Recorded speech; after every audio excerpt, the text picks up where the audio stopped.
Bonsoir à tous et à toutes. Il est 12h52 ce jeudi 29 décembre 2022. Et donc je me suis installée. Je vais faire un petit peu de temps de formation avant d'aller dormir.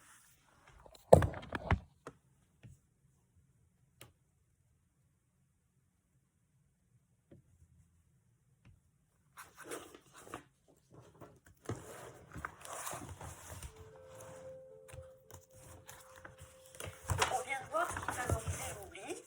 Je reprends, toujours bon de répéter. Le langage abstrait, le jargon, quand c'est trop long, quand ça manque de clarté et de structure, quand on engendre du stress ou de la peur et l'absence de relation. Maintenant, on arrive justement à qu'est-ce qui va favoriser la mémorisation dans une formation. Eh bien, il y a plusieurs éléments qui vont favoriser la mémorisation. Il y en a en tout cas 5. Je les cite et ensuite on reviendra sur chacun de ces 5 points. Premièrement, les émotions positives. Créer un climat, une ambiance d'émotions positives. Deuxièmement, la compréhension. Troisièmement, l'engagement actif. Quatrièmement, l'entraînement, la réactivation. Et enfin, cinquièmement, et ça c'est côté apprenant, les bonnes méthodes pour mémoriser et l'entraînement, la répétition. Premièrement, et c'est quelque chose de très important, actif. Quatrièmement, l'entraînement, la réactivation. Et enfin, cinquièmement, et ça c'est côté apprenant, les bonnes méthodes pour mémoriser et l'entraînement, la répétition. Premièrement, et c'est quelque chose de très important, c'est le climat dans lequel la formation va être donnée. Les émotions jouent un rôle extrêmement important pour favoriser la rétention. En fait, pour dire les choses très simplement, la peur, le stress est le pire ennemi de l'apprentissage. A contrario, le plaisir est le meilleur allié de l'apprentissage. Donc nous, en tant que formateurs, on a un enjeu fort de créer un contexte d'émotions positives pour faciliter l'appropriation du contenu de notre formation. Inutile de créer une ambiance de stress et de peur en espérant que ainsi nos apprenants apprendront mieux. C'est comme faire le contraire de ce qu'il faut. Si un élève a peur et la peur de rater est une peur importante, il va se passer quelque chose dans son cerveau qu'on va essayer de décrire et qui est très simple à comprendre. Pourquoi ? Parce que le cerveau, dans la structure cérébrale, il y a en gros un cerveau reptilien qui est très profondément ancré et qui est commun avec les mammifères, entouré d'un cerveau qu'on appelle le cerveau limbique, qui régule les émotions, entouré par le néocortex qui sert à l'apprentissage. Lorsque l'élève ou l'apprenant est en situation de stress, ce qui va se passer, c'est que le cerveau va mettre en place cérébral. Il y a en gros un cerveau reptilien qui est très profondément ancré et qui est commun avec les mammifères, entouré d'un cerveau qu'on appelle le cerveau limbique, qui régule les émotions, entouré par le néocortex qui sert à l'apprentissage. Lorsque l'élève ou l'apprenant est en situation de stress, ce qui va se passer, c'est que le cerveau va mettre en place, va déclencher un système d'alerte. Les émotions, entourées par le néocortex qui sert à l'apprentissage. Lorsque l'élève ou l'apprenant est en situation de stress, ce qui va se passer, c'est que le cerveau va mettre en place, va déclencher un système d'alerte. Des hormones vont être envoyées, et ces hormones, quand il y a une situation de peur et de stress, le cerveau ne sait pas distinguer ce qui fait peur. C'est-à-dire, il ne sait pas distinguer si c'est une attaque d'un lion ou si c'est la peur de rater un exercice. Pour lui, c'est la même chose. Et ce qui se passe lorsque on est en situation de peur, le contrôle du néocortex, donc de la partie qui sert à la rationalisation, à l'apprentissage, est débranché de façon à faciliter la réaction immédiate corporelle face à un danger. Et la réaction face à un danger, elle peut être de 2 ordres, soit l'attaque face à une menace, soit la fuite, le plus vite possible. Dans les 2 cas, il y a des hormones qui sont envoyées par le cerveau qui vont faire augmenter le rythme cardiaque et préparer le corps à la fuite ou à l'attaque. Et pour qu'on soit plus efficace dans cette réaction face à un danger, il se passe quelque chose de absolument systématique, c'est que le cerveau va débrancher le néocortex. En fait, quand on est en situation de stress, on n'a plus accès à la connaissance. Pourquoi ? Parce que toute l'énergie est prise pour une réaction par rapport à un danger. D'accord ?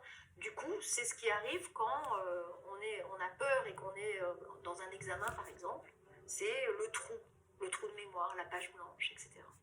Donc, ce qui est très important pour nous en tant que formateurs, c'est de bien faire attention dans la relation avec notre public, entre guillemets, ou notre classe, ou nos apprenants, c'est de créer, d'essayer d'éviter à tout prix les situations angoissantes, parce que des situations angoissantes vont provoquer un stress qui va empêcher l'apprenant de pouvoir accéder à ses connaissances. C'est comme si le cerveau débranchait, en fait, la partie du néocortex qui sert à l'apprentissage. Ce qu'il faut bien comprendre aussi dans la manière dont le cerveau fonctionne, c'est que il y a un sens des priorités, en fait. Le cerveau va traiter en priorité ce qu'on ne contrôle pas. C'est en priorité les réactions automatiques face à un danger. Donc, si tout d'un coup on entend un bruit fort ici et maintenant, forcément, on va être happé, notre attention va être happée, et on va être en posture de... C'est en priorité les réactions automatiques face à un danger. Donc, si tout d'un coup on entend il y a un sens des priorités, en fait. Le cerveau va traiter en priorité ce qu'on ne contrôle pas.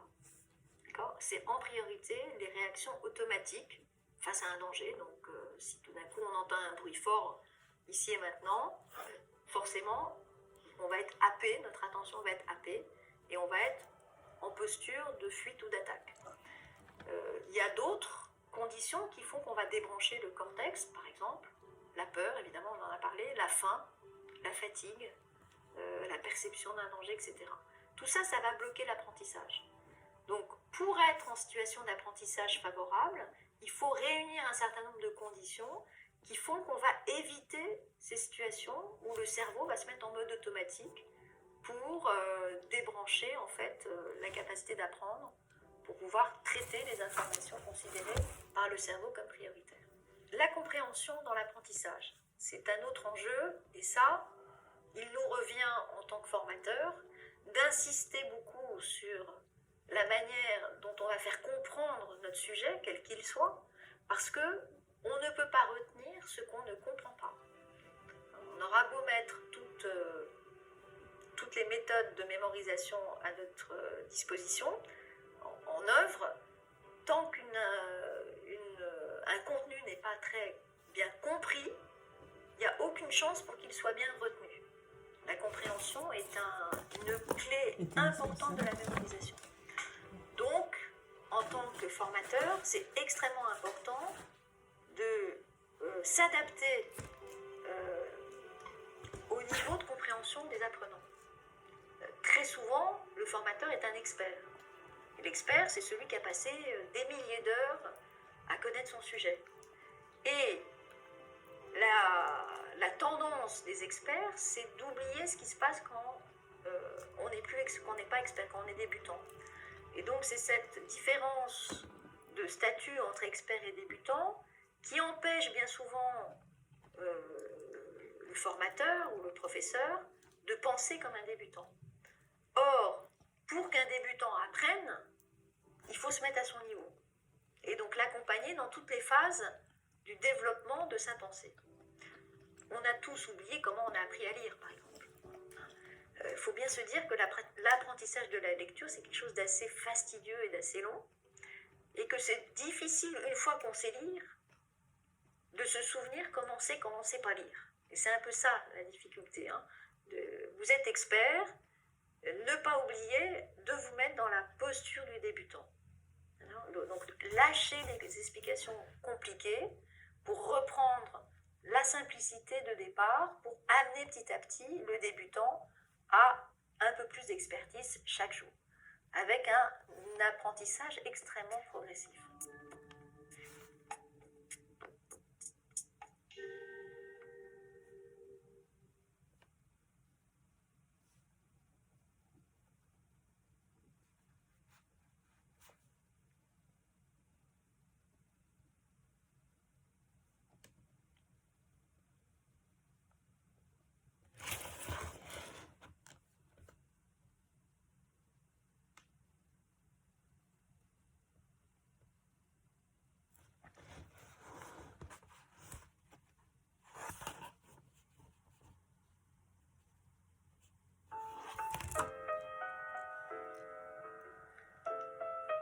Troisième point, on a vu les émotions, la compréhension, l'engagement actif. Que dit ce schéma? Il dit qu'en fait, après 2 semaines, on a tendance à retenir que 10% de ce qu'on a lu, à retenir 20% de ce qu'on a entendu et 30% de ce qu'on a vu. Donc, pour comprendre bien ce schéma, le critère pour retenir à long terme, c'est l'engagement actif. Plus on est passif, moins on est en capacité de retenir. Plus on est passif, plus on va oublier. Plus on s'engage activement dans un apprentissage, plus on va être en mesure de le retenir. Et vous voyez que la base de la pyramide, c'est on va retenir, après 2 semaines, 90% de ce que nous faisons et disons. Donc, ce critère-là d'engagement actif, c'est de faire en sorte, lorsque je transmets quelque chose à un apprenant, de faire agir l'apprenant ou l'élève de façon à ce que le rende lui-même transmetteur. C'est-à-dire que tant que l'élève n'est pas en capacité à son tour de transmettre ce qu'il vient d'apprendre, on n'est pas sûr qu'il aura retenu quoi que ce soit. Autrement dit, une connaissance acquise, c'est une connaissance qu'on peut transmettre à son tour. Mais pas avec les mots du prof, avec ses propres mots. Et donc c'est ça, cette manière d'assimiler, de faire rentrer l'information, de la en fait décortiquer de la dissoudre pour la refaire à sa façon, de façon à pouvoir être sûr de savoir. On ne sait que ce qu'on est capable de donner à quelqu'un d'autre, qui ne sait pas. Ça, c'est le critère absolu. Ce qu'on sait, c'est ce qu'on est capable de transmettre. Donc, un apprenant qui apprend, on sait qu'il a appris quand il est capable à son tour de transmettre avec ses propres mots à quelqu'un qui ne sait pas. C'est ça l'engagement actif. Alors, comment faire en sorte, dans nos formations, de rendre acteurs les apprenants? Eh bien, il y a plusieurs possibilités, plusieurs astuces, mais ce qui est sûr, c'est qu'il faut valider au cours de la formation le fait que l'élève ou l'apprenant s'est emparé en fait du matériau, l'a mis dans sa tête avec ses mots et est capable de le redonner à son tour. Donc la restitution est extrêmement importante comme critère de validation d'un acquis. Évidemment, c'est le boulot de l'élève et c'est ce qu'il va faire quand il va apprendre en fait son cours, mais un bon critère au cours de la formation, c'est de s'assurer dans la compréhension et dans la capacité d'à son tour redonner, de voir s'il n'y a pas trop d'écart entre ce que vous avez dit et la manière dont c'est compris, assimilé et redonné. 4e point, la réactivation. On a vu avec la courbe de l'oubli que la loi naturelle, c'est d'oublier beaucoup et très vite. Donc il faut s'assurer, y compris au moment où on diffuse, où on donne la formation, de poser des réactivations. Et ce qui est astucieux, c'est de déjà les placer, ces réactivations, ces rappels en fait, au cours de la formation. En tant que formateur ou professeur, il faut mieux répéter 3 fois la même chose que de donner 3 informations différentes. Parce que lorsque vous répétez 3 fois la même chose, vous avez une chance plus forte d'avoir un impact sur la mémorisation de l'apprenant. Si vous donnez plein d'informations, vous diluez en fait le savoir et ça va se perdre à moins d'un effort énorme de l'apprenant.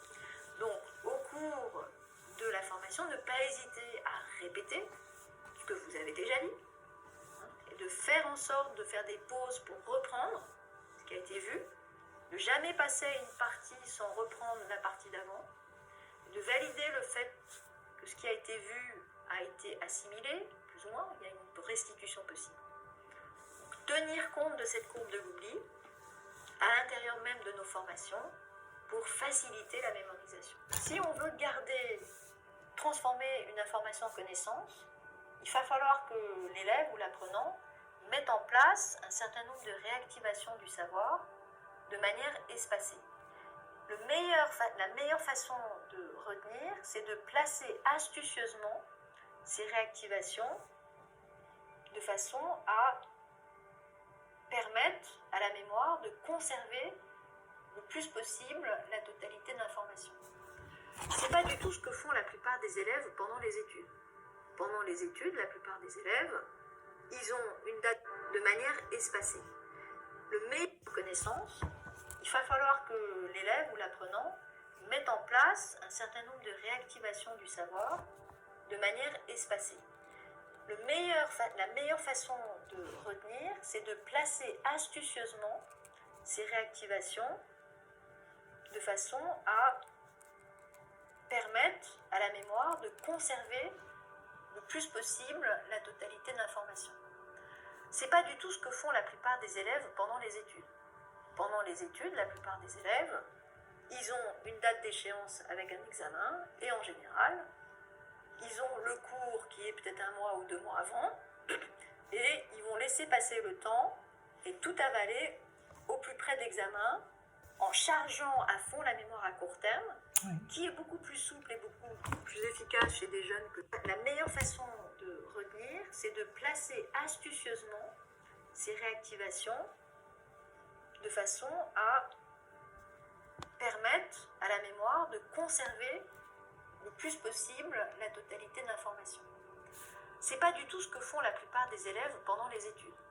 Pendant les études, la plupart des élèves, ils ont une date d'échéance avec un examen et en général, ils ont le cours qui est peut-être 1 mois ou 2 mois avant et ils vont laisser passer le temps et tout avaler au plus près de l'examen en chargeant à fond la mémoire à court terme, qui est beaucoup plus souple et beaucoup plus efficace chez des jeunes que chez des gens, chez des adultes. Et c'est ainsi qu'ils vont en fait avaler au dernier moment et recracher au dernier moment et oublier très vite. Donc c'est une manière de faire typique de façon à permettre à la mémoire de conserver le plus possible la totalité de l'information. Ce n'est pas du tout ce que font la plupart des élèves pendant les études. Pendant les études, la plupart des élèves, ils ont une date d'échéance avec un examen et en général, ils ont le cours qui est peut-être 1 mois ou 2 mois avant et ils vont laisser passer le temps et tout avaler au plus près de l'examen en chargeant à fond la mémoire à court terme, qui est beaucoup plus souple et beaucoup plus efficace chez des jeunes que chez des gens, chez des adultes. Et c'est ainsi qu'ils vont en fait avaler au dernier moment et recracher au dernier moment et oublier très vite. Donc c'est une manière de faire typique des étudiants.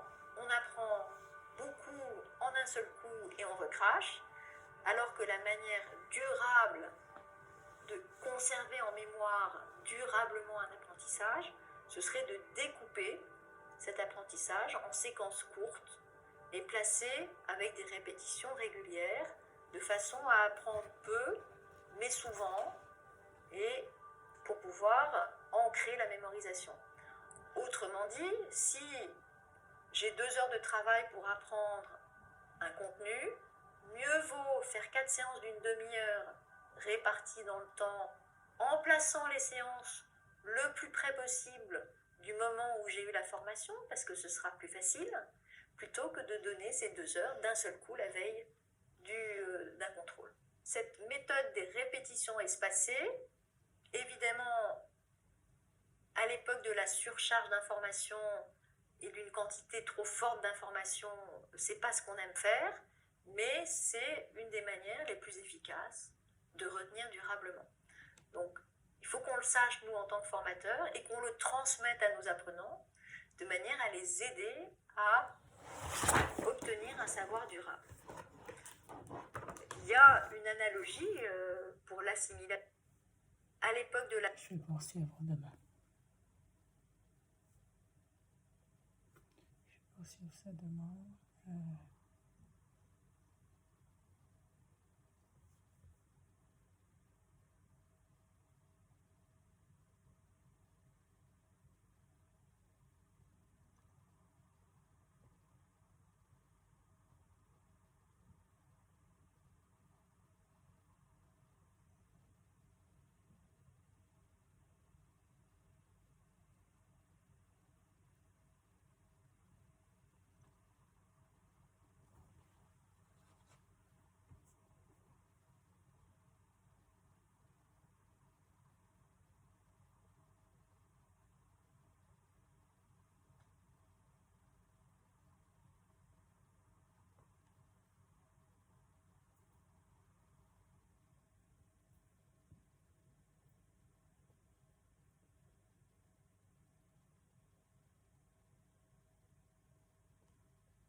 Je ne vais pas assimiler toutes les informations. Ça ne sera pas bénéfique.